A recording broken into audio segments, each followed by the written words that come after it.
Hey folks, Aaron here. Welcome back to No Anime Review. Today we're looking at Violet Evergarden episode 6.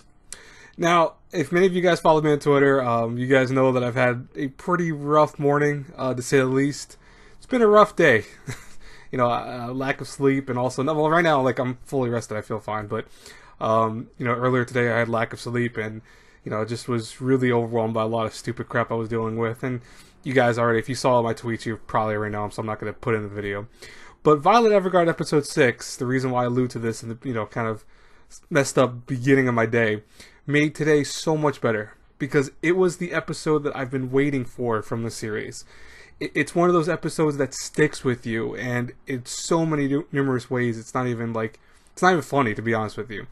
So this week's episode, we had Violet going to an academy with several other auto memoir dolls. I always call them auto mail. I'm sorry about that, by the way, guys. Really, I apologize, but I always think of Full Metal Alchemist every time I see her arms.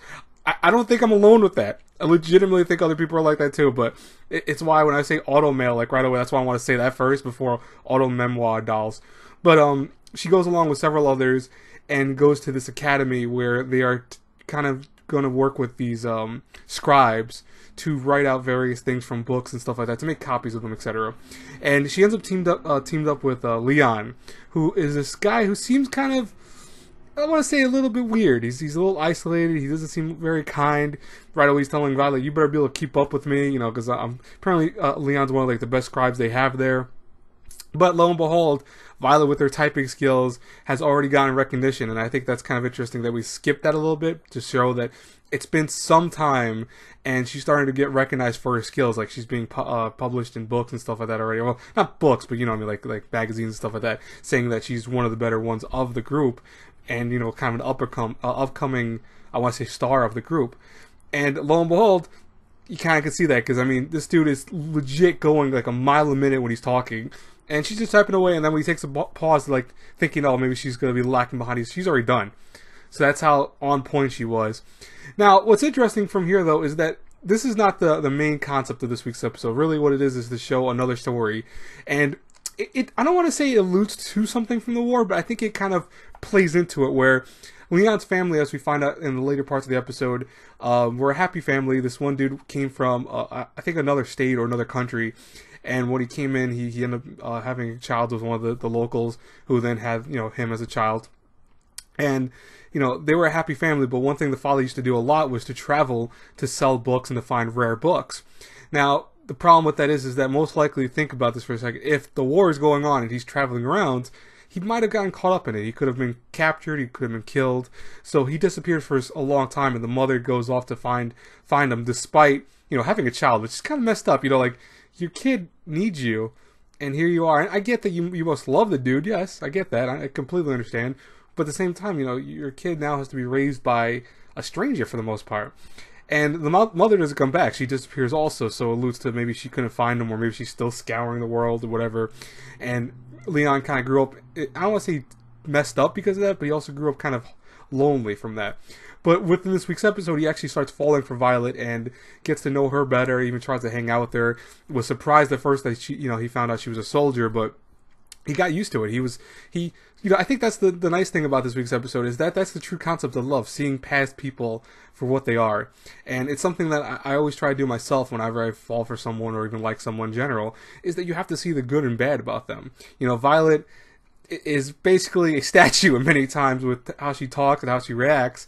But Leon saw something beyond her, especially when she said at one point, we're both very alike, that we don't know how to smile.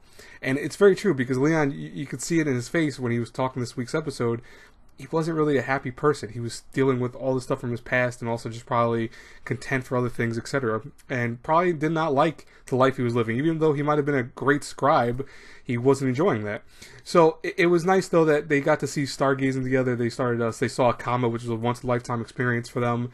And you even see Leon kind of, I don't want to say propose a thing, but say, hey, listen, if I ever run into you again, would you like to stargaze with me? He said it when she already way past already, but you can see that there was something there.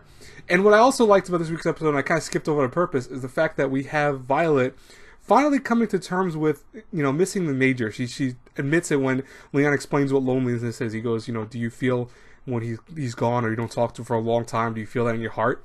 And she goes, yes, I feel like a weight on my heart. And he goes, that's loneliness. And that's very accurate, you know, that's a loneliness. She misses him. So it was very interesting to see. And then, you know, even she said that if she had to go run off to save him, she would feel horrible to leave Leon behind, and she would have to think of how to apologize to him. It's showing that Violet is definitely growing and becoming a character with a heart. And I'm not saying she didn't have a heart before, but I'm saying that she was lacking a lot of empathy and sympathy, and I think that was making her, because, I mean, she was, like I said, a child soldier, and as many of you know already by now, but, you know, it definitely was a hard struggle for her to get to this point, and we're starting to see it kind of blossom out. And I still have issues with Violet Evergarden at times. I know people get pissed off and they think, oh, you dislike the show. It's not like I dislike the show. Like I keep telling people, I actually like Violet Evergarden a lot. I just see more potential in it than I think other people are seeing. They're seeing that the beautiful animation's there, the beautiful music. Like this week's episode, animation music were almost movie-esque quality stuff. It's hands down one of the best strengths of Violet Evergarden. But I always have to say that the stories have been so far ho-hum. They've been okay. They've been, you know, decent. But this week's episode surpassed them all. It was a great episode. I'm hoping more episodes are like this to come. Anyways, what did you guys think about this week's episode of Violet Evergarden? I would love to hear from you in the comments below. I have episode 6 of Death March planning to come out probably in like 20 minutes. I'm actually still watching the episode as of right now, while rendering this, so, you know, probably halfway through it right now or whatever. Hopefully you guys have a great blessed day, everyone. I'm sorry that I didn't do a Valentine's Day video. I hope you guys forgive me. I really have had a kind of crummy couple of days, and, you know, again, if you follow my Twitter, which, if you want to know my life when it comes to certain things, you can definitely follow me on Twitter and get a sneak peek of my life, I guess. I don't really post like nonstop. I'm not one of those people that post like 24/7, but I do post when I've, you know, have some emotions coming out of me, good or bad. And, you know, I've been talking on Twitter about stuff like that, so, you know. But I do apologize, no Valentine's Day video. I really had something very funny planned, and it just kind of went to the wayside because I got so busy yesterday, and then today, you know, it's like, so it was going to be where I dressed up in a suit and did this whole skit where I had a whole thing planned out, but maybe next year, we'll see what happens. Anyways, guys, God bless you all. Have a great, blessed day. I really hope everyone's happy and healthy and does well today. I will talk to you later. Bye-bye, everyone.